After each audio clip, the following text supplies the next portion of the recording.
somente aqueles que estão naquele pensamento de teologia da prosperidade, que não pode ter uma doençazinha, não pode ter uma crisezinha financeira, não pode existir nada, porque tudo é o devorador, tudo é o diabo, tudo é isso, é aquilo, não é de Jesus, aquela coisa toda, mas não é bem assim que a palavra nos revela. Estamos aqui em São Lucas, capítulo 22, versículo 41 em diante, que vai nos dizer o seguinte: Ele, por sua vez, se afastou um pouco e de joelhos orava e dizendo: Pai, se quiseres, afaste de mim esse cálice, contudo não seja feita a minha vontade, mas sim a tua. Então apareceu um anjo do céu que o confortava, e estando em agonia, orava mais intensamente.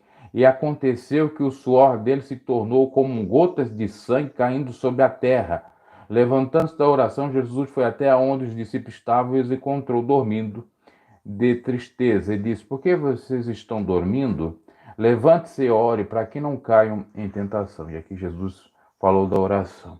E veja, no momento que Jesus está orando, em tremenda agonia, e a oração ajudando ele a vencer ou a passar por aquele processo de salvação pela via cruz e tal, ele entende que Deus não vai afastar dele aquele cálice, e por isso ele começa a suar como um sangue de tão tenso que ele está, de tão angustiado, atônito, depressivo, estressado, com crise de ansiedade.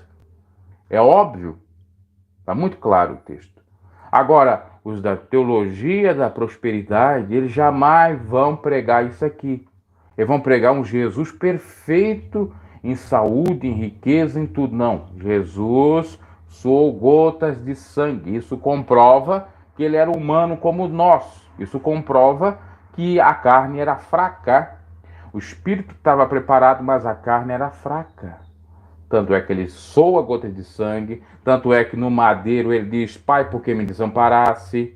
Tanto é que Jesus, antes mesmo de ser sacrificado, ou aconteceu o sacrifício com ele, ele pede para Deus afastar o cálice do sofrimento que ele iria tomar. E também Jesus tinha vários momentos de humanidade, de ações emocionais, ou seja, de chorar, de rir, de...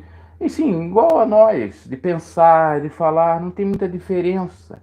Mas ele venceu, conforme ele disse: No mundo tereis aflições, mas tende bom ânimo, porque eu venci. Se Jesus venceu, por que a gente não pode vencer as nossas crisezinhas? Até porque Jesus passou a pior de todas as crises, como eu já disse. E a morte dele foi a mais bárbara de todo o universo, a gente pode entender assim, apesar que outros já sofreram de uma maneira muito mais vil, obviamente, mas naquele momento era a pior. Você entende? Naquele momento era a pior de todas.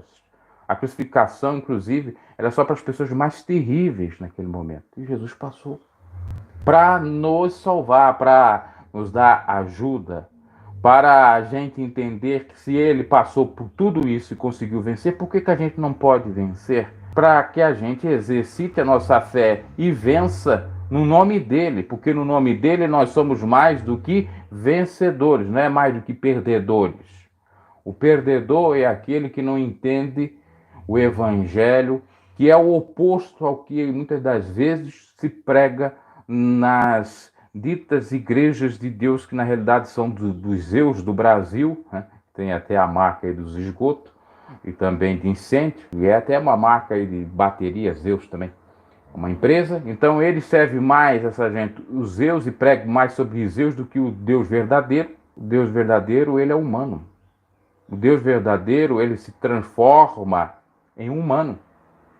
O verbo estava com Deus, virou o quê? Humano. Se transformou em carne. E passou por todas as mazelas, ansiedades, sofrimentos que nós passamos. No entanto, venceu.